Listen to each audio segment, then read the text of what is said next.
Hi everyone. In this video, I'm going to provide an overview of working with C strings in C++. So I assume you're coming from a C++ background where you've been working with the string type anytime you wanted to work with strings. Today, we're going to see, well, what did C programmers do before there was the string type? Because the string type came with C++ and object-oriented programming.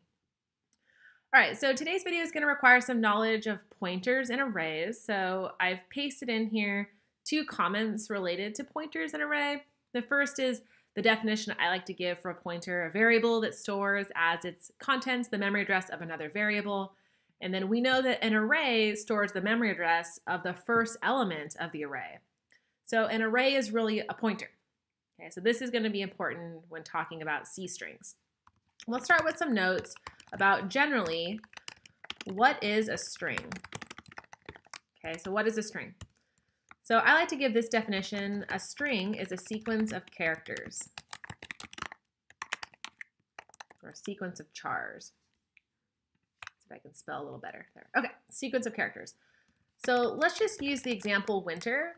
It's winter right now where I'm at. It's kind of cold and there's snow outside, so let's just use winter as our example string. It's pretty short and easy to work with. All right, so this is a string literal in C and C++. It's surrounded by double quotes, and then in between the double quotes are chars or characters in a specific sequence, because order does matter, right? If any of these characters were in a different order, then this wouldn't be the winter string. It would be something different. So that's why we say a sequence of characters versus a set of characters. All right, now in C++, we use the string type in order to work with strings. So let's say I have string season and it's assigned winter. Okay, I can see out season, and in my console when I run this, I should see winter.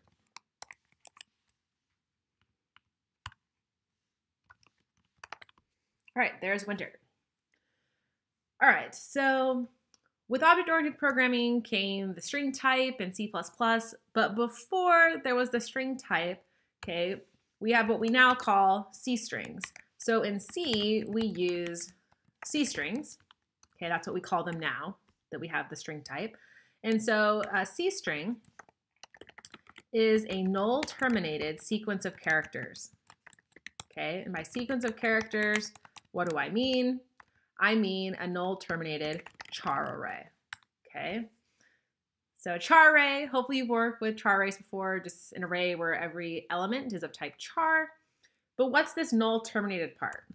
Okay, so \0 is called the null terminator, or the null terminating character. Okay, it looks kind of odd, I know, but you've seen something similar to this before, right? You've seen, for example, /n, right? This escape sequence represents a new line character, or /t is a tab character, right? So you've seen something like this before where two chars together represent one char, one character. All right, so why this null terminating character? Well, if you think about how we work with arrays, right? Like let's say I have int array has, I don't know, these two numbers in it, right? In order to keep track of the size of this array, I would actually have some size variable. Int size is assigned 2, right? And that's how I would keep track of how many elements are in this array. So since C strings are char arrays, how do you keep track of how many characters there are in the string? Well, that'd be pretty annoying if you'd have to keep track via another variable, right, all the time. So in order to kind of overcome this, how do we keep track of the size problem, the designers, developers of C, they said, okay, well, let's say in order for a char array to be a string, it has to have this special null terminating character as its last character. That means then that we can traverse, anyone can traverse through the char array and count the number of characters until it hits the null terminating character. That's how many characters are in the string. So it's a special way to denote the end of the C string, okay, end of the C string. So let's take a look at an example, okay? We're working with winter here. Let me go through and make indexes for all the characters in winter. Okay, so for example, the n is at index position 2. All right, so right here, let's imagine line 21 is a char array. This is just a char array. Okay, this isn't a C-string because it's not null terminated. This is just a char array. But if I add to the end the null terminating character, now this is a C-string. This is a null terminated char array, right? Okay, so the thing that makes working with C-strings kind of tricky is this null terminating character, because your char array has to be one size bigger than the number of characters in your string you want to store in order to store the null terminating character. So really, it's size plus 1 for the null terminating character, right? I've got, my size of my string I want to store is 6. I've got to add 1 for the null terminating character, which means I actually need a char array of size 7 characters in order to store the C-string winter. Okay, that's what kind of makes working with C-strings a little tricky. And we know that unlike vectors, arrays don't have any index or bounds checking, right? So if you forget this null terminating character and then try to treat this char array like a C-string, then some algorithms are going to just keep walking and walking and walking and walking until some null terminator is eventually hit, right? It might be 2 bytes later, it might be 100 bytes later, right? It's really easy to have some corrupt memory bugs or, have some output that looks like garbage when you're working with C-strings if you forget the null terminating character or, you put it in the wrong spot, you might get some odd results as well. All right, so let's go through then how to declare C-strings, right? So they're char arrays. So I could have char season2 array, okay, and forgive me for my not very creative variable names here, is assigned an initialization list for my char array, right? So I go through and for each char in my string, I declare it as an element of my initialization list. So right now, season 2 is just a char array, right? I don't have that null terminating character here. When I declare a C-string in this way, using an initialization list, I actually do have to put in that null terminating character to be like, hey, I want season 2, this char array, to store a C-string. I want it to be treated like a C-string. Okay, so when I declare season 2, this char array in this way, then the array, the C-string, is mutable.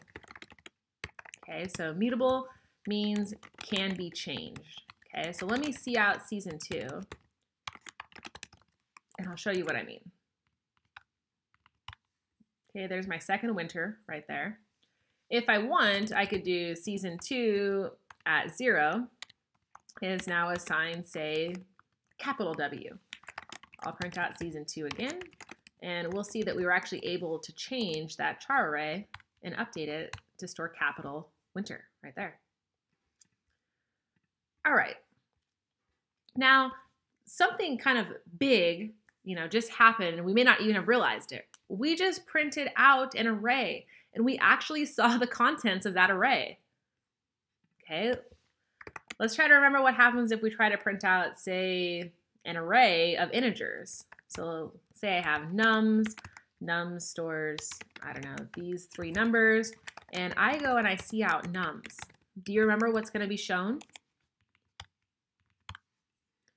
Okay, I do not see 369, right? I don't see the contents of the nums array. Instead, I see the memory address of the first element in the array. So this is where the 4-byte int 3 is at in memory. So isn't that kind of cool, right? Because this is a char array, right, which can be used to store a C string, then the compiler actually treats it a little bit differently, and it does print out the contents of the array, whereas with this int array, instead of the contents, we get the memory address. Okay, so something really cool happens by the compiler when we're working with these C strings. All right, let me get rid of nums. We don't need it anymore. All right, let's declare another C string. This time, let's say, let's do char season 3. Okay, but instead of using the array notation here, let's say I'm just going to have a pointer called season 3, and let's assign it winter. Okay, I'll see out season 3, but when we compile this, we're going to see something interesting. Okay, we know that a char array is really just a pointer to the first element, right? So char pointer stores a memory address of a char, right? So I can do this, no problem. I am going to get a warning though when I compile this. Okay, it's going to say forbids converting a string constant to char star. Okay, so this was nice, right? When I was like, okay, I'll just declare this using a string literal like I did on line 15 with the C++ string. But actually, when we declare a C string in this way using a string literal and save its memory address, okay, we actually have to make that pointer that stores the memory address be const. Okay, we actually can't go and change this memory like we did when we declared using an initialization list as our char array. Okay, so just something interesting to keep in mind. Okay, for optimization reasons, this string literal is going to be stored in a read-only area of memory. Okay, that way if I have multiple winters, string literals, right, that aren't going to be changed, then I can just have pointers that all refer to the same memory, okay? And those pointers aren't going to be able to modify memory. It's read-only. All right, what's a few other things that we should mention? Okay, how about this? Here, when I declare winter, okay, the null terminating character is being inserted for me. I don't have to put it there because it's part of a string literal. All right, up here, I omitted the size for season 2, the char array, because the compiler can figure out, all right, you got 1, 2, 3, 4, 5, 6, 7 chars, right? Chars are 1 byte, so we need 7 bytes to store this. But if I wanted to, I could put in, say, 20 here and only partially fill this char array with the first 7 bytes or the first 7 memory cells of this array. Okay, I could do that, have a partially filled array. That's totally fine. Okay, I could also use the array bracket notation instead of using the pointer notation in order to declare, okay, season 3 using a string literal. So I could do that as well. Compiles just fine. All right, so there's just a few notes, a few ways to declare C strings in C++ or in C. All right, so now let's move on to starting to work with our C strings, okay? Let's say I have another C string. Let's do char season 4. Let's say it's gonna be able to store 19 characters of a string plus 1 for the null terminating characters, so it's of size 20. Let's say I wanna assign to season 4 the same string that's stored in season 2. Does this work, yes or no? I try to compile and I actually get an error, right? This isn't a warning, this is actually an error. It says incompatible types, okay? I can't just assign one array to another array, okay? This isn't a C string specific thing. If you tried this with arrays of integers, this wouldn't work either, okay? Perhaps you recall whenever you wanted to make a copy of, say, an int array, you'd have to have like a for loop and you would walk through each element in the int array and copy it over one by one to the other int array. Okay, same thing for this char array. They're C strings, okay, but they're really, at the end of the day, they're char arrays, right? They're contiguously allocated char memory cells. Okay, are we gonna do that right now, write that for loop? No, we're not, okay, because there's actually a really nice library called Cstring. So use functions for C strings in Cstring, okay? So if you actually have char arrays that are valid C strings, meaning they're null terminated, you can use tons and tons and tons of functions in Cstring that are defined for working with C strings, okay? So let me scroll up to the top here, and looks like I already did. Pound includes Cstring, okay? So if you're coming from a C background, this is just string.h. Okay, so this is the C++ port of string.h from C. Okay, so include Cstring. And now we can use a nice utility function instead of writing that for loop to make that copy. So I'm going to do stir CPY, okay, and I'm going to copy from season 2 into season 4. Okay, so I'm going to stir copy season 2 into season 4. Okay. All right, I'll print out season 4 here. And we should see winter. Okay, and there we see winter again. Note that we got the capitalization on winter because this declaration up here was mutable and we changed it. This declaration right here was immutable, right? Because it's a constant. All right, fantastic. So there's our first use of a function in the Cstring library. Okay, there are a lot of other functions. I want to show two more, and then we'll call that a good overview of working with Cstrings. All right, if we were in C++, we would be able to do something like, let's say, winter less than fall, right? We could use relational operators in order to compare two strings, right? And we know these would be measured character by character using their ASCII codes, right? Their ASCII values. All right, so we can't do this with our Cstrings because they're actually char arrays, right? So we would just be like comparing memory addresses. This wouldn't work. So instead what we do is we use string compare. Okay, so strcmp is a function in Cstring, right? Just like stir copy is a function in Cstring. And we can use it in order to compare two strings. So I'm going to do string compare, and I'm going to see if, say, season, let's do season 3. That way it's lowercase. Season 3 comes before or after fall.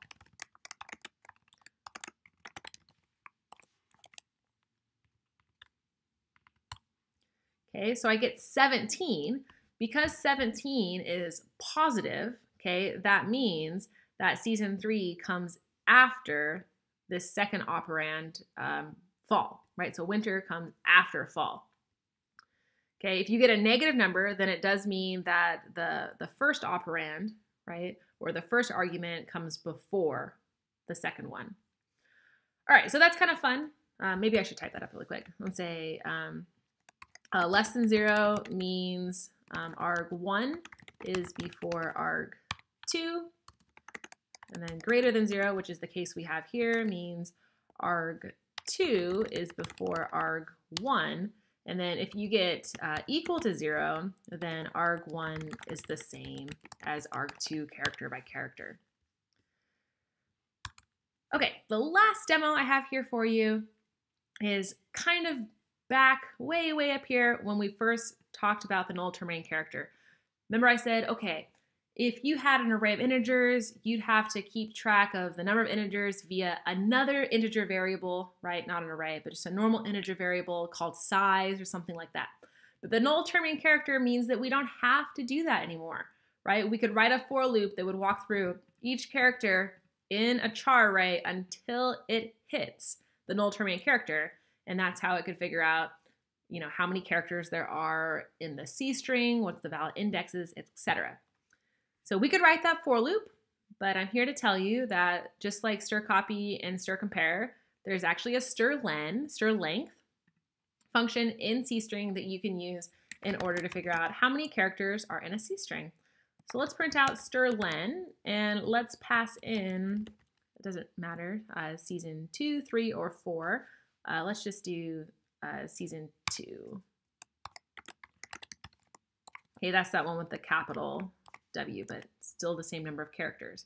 Okay, and this is actually the length of the string, not the length of the array. Okay, so I get 6 here. Okay, I get 6 here. But if I were to say print out the size of season 2, okay, so the size of operator will return the amount of memory allocated for this variable.